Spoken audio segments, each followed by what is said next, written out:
Welcome sa Dries TV. Kung interesado ka sa ganitong news, huwag kalimutang isubscribe ang ating YouTube channel. Maraming salamat!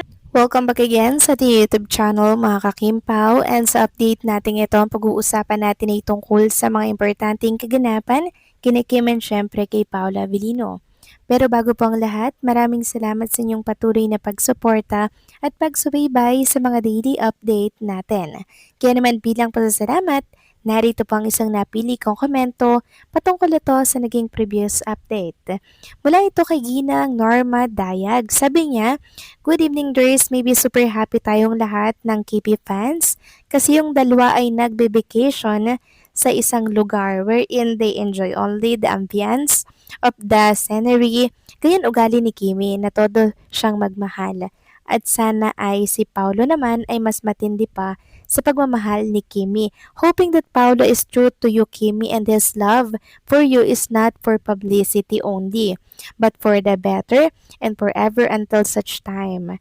God offers Himself to receive the blessings of holy matrimony. With our prayers, God will not forsake us with our request na forever and ever na sila Dres. At this point, tutuloy-tuloy mo na yung paggawa nila ng mga movie or series kahit mag-asawa na sila.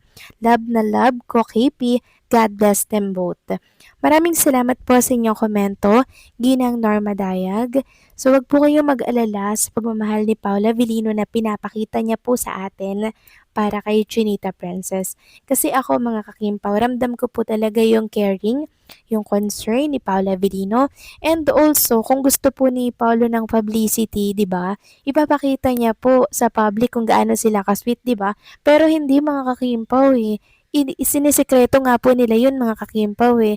Dahil po sa privacy. Sa gusto nila, pribado po yung buhay. O dun pa lang mga kakimpaw, 'di ba? Kitang-kita natin na talagang iniingatan po nila yung relationship na meron sila ni Chinita Princess. So meaning, hindi po ito for publicity lamang Ginang Norma Dayag, kundi ito po ay pag-iingat para po sa kanilang relationship. Kaya wag po kayong mag-alala dahil nakakasigurado po tayo na safe si Chinita Princess sa piling po at pagmamahal ni Paolo. Okay? So maraming salamat po sa inyong komento, Ginang Norma Dayag. God bless po at mabuhay kayo. So eto na nga, pag-usapan na natin ang mga balita po na nakalap natin sa update na to, at unahin natin nga talakayin yung napansin po ng mga Kimpaw fans na effort ni Chinita Princess pala sa pagbati pa lang po kay Paulo Avellino. So 'di ba natalakay na po natin na talaga naman pong nag-edit pa sila ng picture para po syempre pagdikit-dikitin at pagsama-samahin po yung picture ni Paulo ng noon and ngayong present.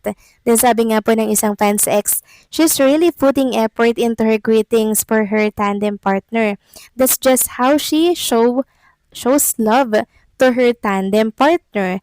There's even a video for that. Happy birthday to Pau, the other half of Kim Pau." Yes mga Kim Pau, pag talaga love na love ni Chinita Princess ang isang tao, talagang nag-e-effort po siya para po maipakita yung pagmamahal na meron po siya. At alam niyo ba mga kakimpaw, doon pa lang po sa video na binahagi po ni Chinita Princess, sabi nga po ni Dandan Sermino, "Kim Chu todo flex ng pagmamahal kay Paul Avellino." Ayan po mga kakimpaw, si Dandan Sermino po ang nag-post niyan na talaga namang alam niyo na mga kakimpaw, makakimpaw din po siya, kaya alam natin at ramdam natin na talagang maging siya, kinikilig po sa inilapag na video ni Chinita Princess. Kasi hindi nga lang po isa kundi dalawang birthday message po ang inilapag ni Chinita Princess with matching video pa po yun na kung saan ay plinex ni Kim kung nasaan po silang lugar mga kakimpaw. And natukoy nga natin mula po yan sa Google na parang nasa resort po sila somewhere dito po sa Batangas. So ayan, enjoy na enjoy sila sa birthday celebration po nitong si Paulo Avellino. Kaya kung nasaan man kayo Kim and Paulo nagse-celebrate, enjoy nyo lang yan, deserve nyo yan, kaya take your time, okay? Huwag kang magmadaling bumalik sa It's Showtime kasi alam namin na talaga namang sineselebrate nyo pa yung birthday ni Paula Avellino. Samantalang sabi nga po ng isang Kimbao fans dito sa X, Kimi baka pwede maglapag ka nung beach or pwede din nasa snow si Paolo. Opa na opa dito si Paolo. Ready to flight na ba kayo sa Korea? So ready to flight na daw ba si Kim and Paolo sa Korea para nga i-shoot eto pong Kupino. So sa pagkakaalam ko mga kakimpaw parang hindi pa naman po sila lilipad ng Korea kasi syempre bago po simulan yung shooting or pagtitaping po ng kanilang upcoming series na Kupino, syempre magkakaroon pa yan ng mga script reading, 'di ba? May mga ganyan pa yan mga kakimpaw.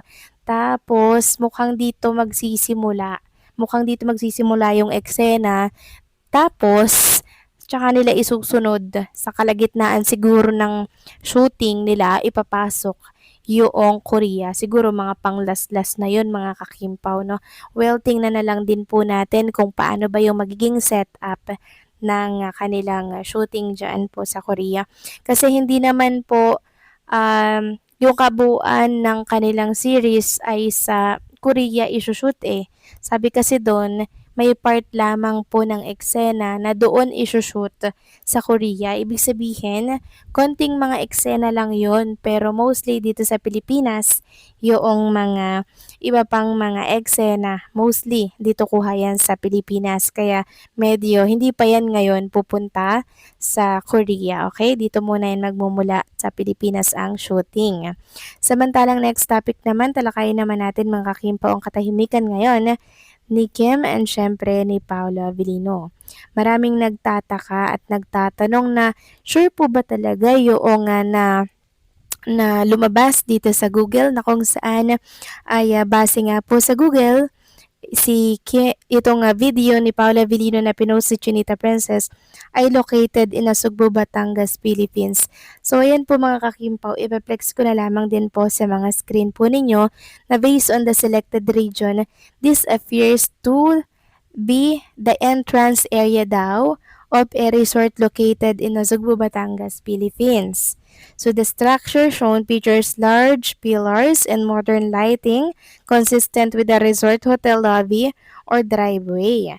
Similar structure can be found at properties like the Canyon Cove Hotel and Spa or Pico Sands Hotel in that area. Actually, mga kakimpaw, nung nilolocate ko po itong picture ni Paula Avellino, medyo nahirapan po ako. Iba-iba po kasi yung lumalabas. Pero itong video na to ni Paolo talaga, yung kinaroroonan niya, yung place ay super similar daw sa Canyon Cove Hotel, Spa, or Pico Sands Hotel in that area. Well, kung nasaan man si Kim and Paula Avellino, isa lang naman yung masasabi ko mga kakimpaw, kundi enjoy lang sila.